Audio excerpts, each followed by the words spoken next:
O que era para ser uma aventura milionária acabou em tragédia. 3 passageiros pagaram o equivalente a R$1.200.000 cada um para ver de perto os destroços do Titanic. O submarino em que estavam foi esmagado pela pressão da água a mais de 3.000 metros de profundidade.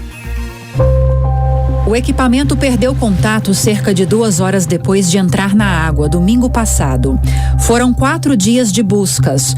A operação envolveu navios das guardas costeiras dos Estados Unidos e do Canadá, aviões militares dos 2 países e uma equipe francesa de pesquisas marinhas. Aliás, o submarino robô a bordo da embarcação europeia foi fundamental para a localização das vítimas.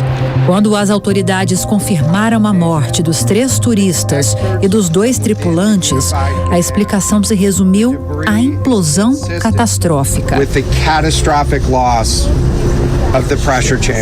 Agora, o esforço é tentar recuperar o que restou do submergível para entender as causas do acidente que não tem precedentes. A notícia que atraiu a atenção mundial fez o público questionar uma aparente simplicidade do veículo. A pergunta se torna ainda mais relevante quando pensamos na era em que o turismo chegou às profundezas e ao espaço. Claro que todo mundo acompanhou essa história, a gente ficou em cima disso minuto a minuto. Foi uma semana muito apreensiva e, infelizmente, a notícia foi a pior possível. Mas, lembrando o caso aqui, eu quero mostrar para vocês o que era o Titã. É uma cápsula, um submersível, nem dá para chamar muito bem de submarino e a gente vai entender o porquê daqui a pouco. Embora a cápsula tivesse sido feita de titânio, fibra de carbono, era muito apertada, não resistiu à pressão da água, como a gente já sabe. As pessoas iam assim, sentadas no assoalho e se revezando em algo que era meio que um ponto de observação dos destroços do Titanic e o banheiro, algo tudo aparentemente muito rudimentar. Aqui nessa visão externa a gente consegue entender os propulsores, tudo controlado por um controle remoto, parecendo um joystick.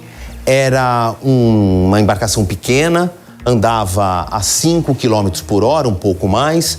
Supostamente teria que ir até uma profundidade de 4 km, onde a pressão marítima é muito grande, pesava 10 toneladas e tinha oxigênio para 5 pessoas ali por um pouco menos de 100 horas. Mas pelo que a gente sabe, esses passageiros nem chegaram a consumir tanto o oxigênio. Isso levou uma enorme operação de resgate e uma peça fundamental foi esse robô aqui, emprestado por uma embarcação de pesquisa submarina da França, o navio Atalante, que com este robô totalmente autônomo e ligado por um cabo, capaz de descer até 8 quilômetros até a fossa oceânica, conseguiu indicar pistas para se achar os destroços. Para que todo mundo relembre, o tamanho da operação de resgate envolveu navios das guardas costeiras dos Estados Unidos e do Canadá, 2 aviões de observação marítima, aviões militares, o próprio Polar Prince, que era o navio que levou a cápsula até o ponto do mergulho, e um sonar capaz de mandar sinais até praticamente 5 quilômetros de profundidade. Foi esse conjunto de pesquisa que achou os destroços a cerca de 500 metros do que restou o Titanic, que está deitado ali no solo do Oceano Atlântico há mais de 100 anos. Agora, para a gente entender os detalhes, tentar descobrir aí com os elementos o que aconteceu, eu me conecto com o comandante da reserva da Marinha Brasileira, Francisco Novellino. Ele que é capitão de mar e guerra, reformado, mantém o blog Mar e Defesa e é um submarinista, entende bastante desses conceitos aí debaixo da água, dentro de um submarino. Comandante, muito obrigado pela sua participação, pelo seu tempo aqui conosco. Seus conhecimentos vão ser fundamentais para a gente tentar entender essa tragédia. A minha primeira pergunta, o que a gente sabe até agora é que a cápsula, o submergível, ele foi esmagado. O que me chama a atenção, eu estou falando completamente como um leigo, é o seguinte: aparentemente parecia um brinquedo em tamanho expandido. era controlado por um controle remoto, parecido de um videogame, e eu não vi nas fotos que são inclusive disponibilizadas pelo fabricante, pela empresa que levava esses turistas, não havia nada mecânico, não havia um comando manual. E eu sei que, por exemplo, na aviação existe o conceito da redundância. Você tem que ter tudo dobrado ali para uma situação de emergência, ter algum mecanismo de salvaguarda. Este talvez tenha sido o principal problema dessa viagem que levou à tragédia. Boa noite, o senhor, mais uma vez. Prazer é todo meu estar aqui. Cumprimento também a audiência do programa. Bom, do momento que houve a implosão, deixam de ter importância as questões de redundância de sistemas de propulsão, de tempo de ar para tripulação, né? E outras questões, até mesmo de iluminação a bordo, geração de energia. O submersível, chegou a uma profundidade além daquela que deveria.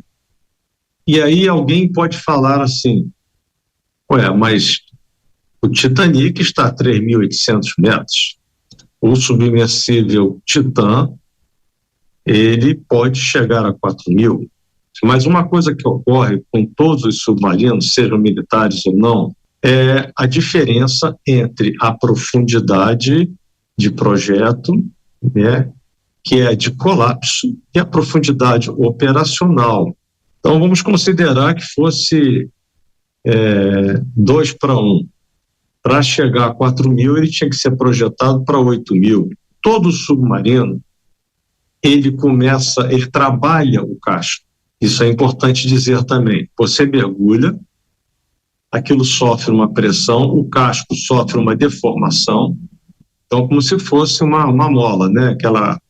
Aquele cilindro de aço, ele é apertado lá embaixo, ele sobe, ele dilata, isso aí durante algum tempo você precisa fazer uma medição de circularidade, um ensaio de ultrassom, para ver se você está tendo ou perda de material devido a outros fatores, corrosão, por exemplo, ou se você alterou a circularidade do casco. Não sei se foi o caso do Titan, mas pode ser que ele já não estivesse mais podendo chegar até o fundo. Mas isso aí é só uma suposição. Comandante, quando veio a notícia de que os passageiros foram literalmente esmagados, houve uma pressão externa que rompeu o casco, né, como o senhor está falando, mesmo de titânio, fibra de carbono, supostamente feito conforme as especificidades apresentadas pelo fabricante, isso acontece de uma maneira gradativa ou existe um ponto de rompimento que é basicamente instantâneo? É um fenômeno físico isso, né? Eu diria que é instantâneo. Porque quando você, conforme eu disse antes, você vai mergulhando, né, o submersível, o submarino, ele vai sofrendo aquela compressão, né? Mas quem está lá dentro, exceto um barulhinho ou outro, você não sente absolutamente nada, sua vida está normal, né? Agora, quando chega na profundidade de colapso, é instantâneo. É instantâneo. É como se pegasse uma latinha, né, toda fechada, você vai chegar lá embaixo, ela vai esmaga. Não, quer dizer, não acredito que isso não aconteceu nada antes. Eles nem sofreram, né? Nem sofreram. Foi uma coisa instantânea e foram praticamente pulverizados. Comandante Novellino, muito obrigado pelos esclarecimentos. Infelizmente, a nossa comunicação é para contar os detalhes de uma tragédia, mas espero que na nossa próxima oportunidade haja um desfecho melhor e a gente esteja conversando sobre assuntos mais felizes, vou colocar assim. Obrigado mais uma vez, até uma próxima oportunidade, comandante. Eu que agradeço a oportunidade.